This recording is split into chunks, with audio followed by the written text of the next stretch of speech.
Hello and welcome to another trigger tutorial. This will cover the for players trigger set. This allows you to turn a trigger that applies for one player into a trigger that applies for a range of players without making any new triggers. This is both a time saving when making the triggers and also makes updating the trigger effects much easier. I'm going to start off with showing an example where I have a shop item set up here with this monument where a player can buy a Tornado God Power for 100 gold. We're going to set it up using the 4 players trigger.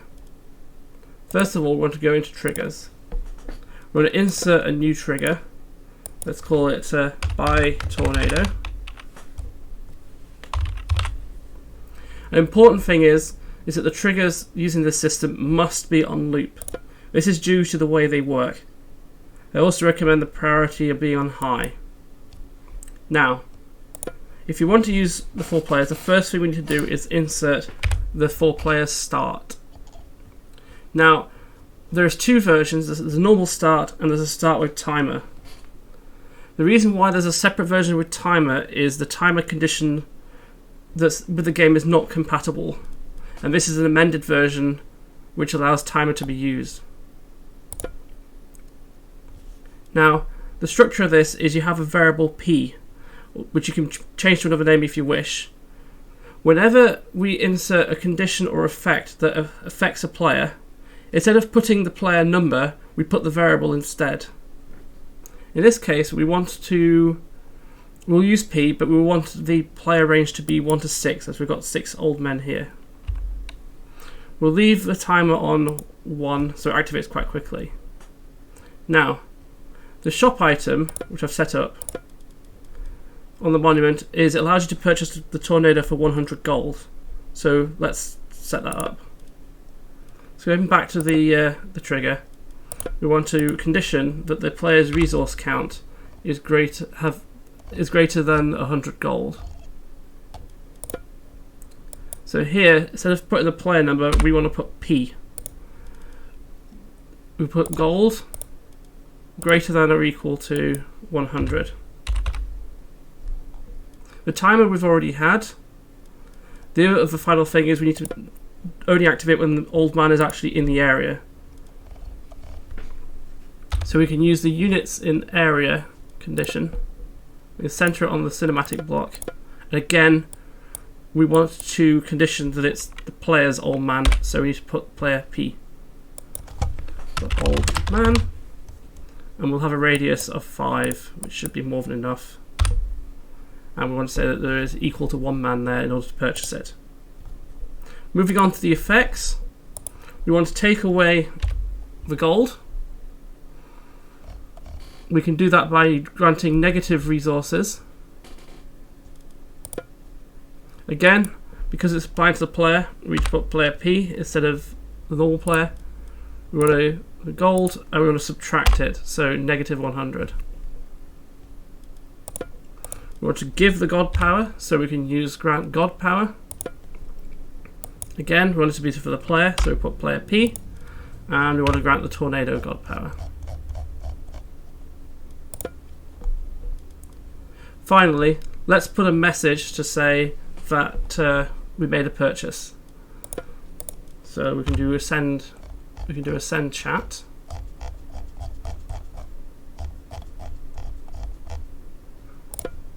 We'll set it from player 0, and we can put actually want to send it to player, sorry. So we want to set it from player 0 to player P, so only player P gets it, and we put the message Tornado purchased. Finally, this is really important, the effects must have the 4 player end at the end of it. And if you use the timer version for the start, you need to use the timer version for the end. This is what's used to surround the conditions and the effects inside this range. If you do not put this end, it will break the triggers. So make sure you include it at the end. Right, let's try and see if it works. I'm going to playtest it in debug mode so that we can change players easily. So I'm going to move the old man to the square. Πρόσταγμα έστω. And we can see that it is granting the tornado. Μάλιστα. And to prove that it works for all players, I'm going to change players to, say, player 3. Πρόσταγμα. And we'll try the same Βούλομαι. thing again.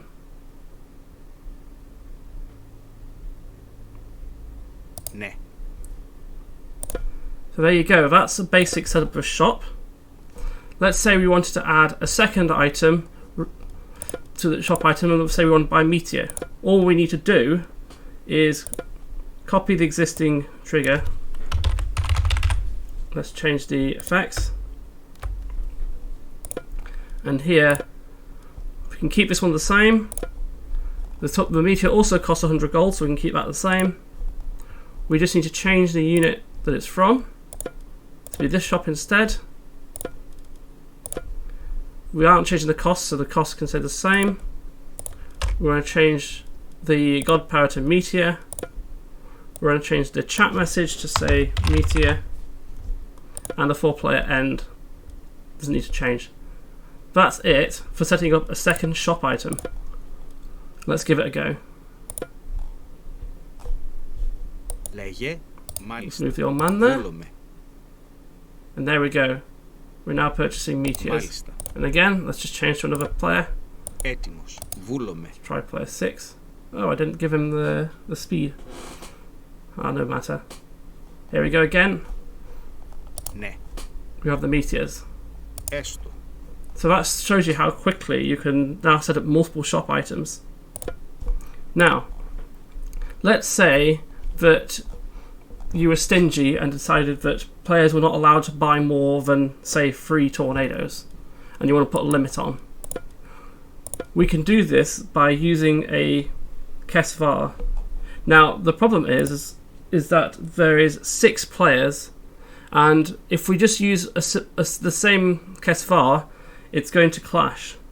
So what we need to do is to dynamically change the name of the Kesvar by the player so that each player uses a unique one.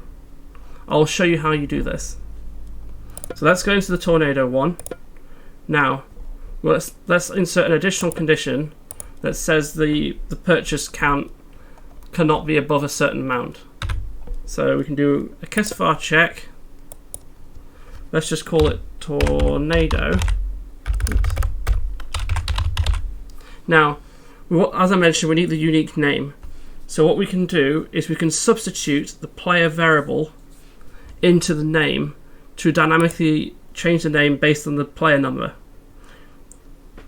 We can do this by breaking out of the string using quotes and putting in the variable like this. What this does is it says the text is no longer a string but a variable or some other function. So we break out, we put the variable p in, and then we go back into being a string again. And we want to say that we have purchased less than 3 of them. Kesvars by default to the value 0. So what we can do is simply count up 1 every time we make a purchase. So the other part is we need to insert Kesvar modify and increase tornado with the substituted name again by 1. Don't forget that 4-player end with timer needs to be shifted to the bottom. Okay, hopefully that means now we can only buy 3 tornadoes if I've done this correctly. Let's give it a try. Πρόσεχε. Move the old man. Let's see. Βούλομαι. 1, 2, 3, but no more. Έστω. This will work for each player independently. So player 3 Πρόσεχε. should also be able to Βούλομαι. buy 3 tornadoes. 1, 2, 3. Ναι. So that covers how to set a limit on the shops. Let's try a slightly different shop. This time we're going to allow players to purchase a Guardian. So we can copy this shop. We'll use the version without a limit on. So we'll copy the buy Guardian trigger. and amend it. Again, let's make it slightly more expensive this time and say it costs 200 gold for the Guardian. Definitely worth it.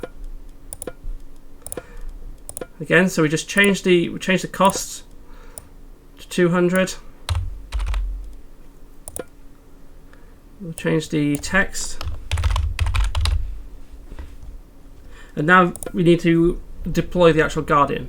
Now, you might be suspecting that this will cause a problem because army deploy requires an army. If you have my triggers, you should, however, have a version which allows you to deploy for computer players online. This version also works for players and has the advantage that we can manually substitute values into the armies. So here it's using army 0 of player 1. Now obviously we want that for whoever player buys the Guardian. So what we could do is change the player for a variable substitution. Now, just a word of warning, the army deploy for comps online is a bit strange. This player field is not actually a number, it just looks like one. It's actually some text. So we need to do the same trick we did in the other trigger and substitute in by breaking out of the string like this. Now we need to set that we want a Guardian to deploy, and we'll place it on the square, and we need 1. Everything else should be the same. Let's give that a try. So hopefully we should be able to buy a Guardian for 200 gold. Here we go. Guardian's purchased. Again, I'll just check with another player. Μάλιστα. Ναι. Haha. Βούλομαι. Fight. Okay, finally, let's have a look at triggering one-time events. You might have already had an idea how to do this, which is to use the same trick as we did with shop limits. Let's say we want a custom lose trigger where you lose if you lose your villager. So let's insert a new trigger called lose. Now, although this occurs only once, we still have to loop it. Again, we'll put the priority on high. As before, we're going to need the 4-player start. We don't need the timer version this time, so let's use the version without it. Again, we need 6 players with variable P. Now, similar to the shop limits, what we can do is we can use a Kesvar to prevent it activating more than one time. So let's just insert Kesvar check. Let's put lost, and again substitute the variable P. And we want to activate only if they haven't already lost, so we can just put the value of 0. Then we can add a condition of player unit count. Again, substitute variable P, and we want the villager Atlantean heroes. We're going to say if you haven't got any left, less than 1, then you lose. So for the effects, let's set the player defeated. Again, don't forget to substitute. And let's play a sound. Let's do one of my old favourites, a Sculpt Evil Laugh. Sorry, Krios Evil Laugh. So let's go into XPack dialogue. I find the Korean ones quite funny. Let's try that. Scroll down. The Krios Evil Laugh is Creo075. And I say we're going to use the Korean one. There we go. So we're going to set play defeated. We've got sound play pause. Let's just show an overlay text as well. saying that the player's been defeated. And here I can show you again some substitutions. So we could say player, and then we can substitute the variable p in, again using the same quote trick, has been defeated.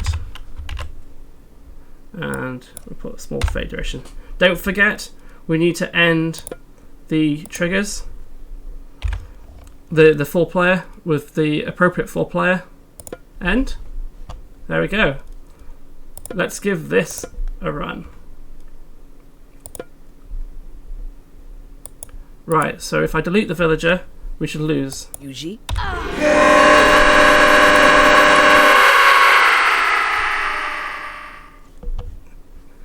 I made a bit of a goof there. So don't forget that my mistake was I forgot to change the variable to say don't lose again. So I'll insert that now and set that to the value 1. And don't forget to put the full player end at the end. Hopefully that will not happen again.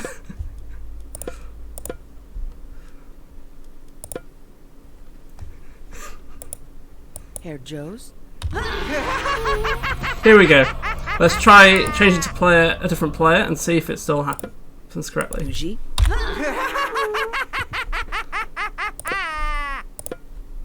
And there we go. Hopefully that shows you lots of time savers and uses you can make with the triggers. Hope you found this video useful, and stay around and hopefully you may find some more videos. Have a great day everyone, and see you next time.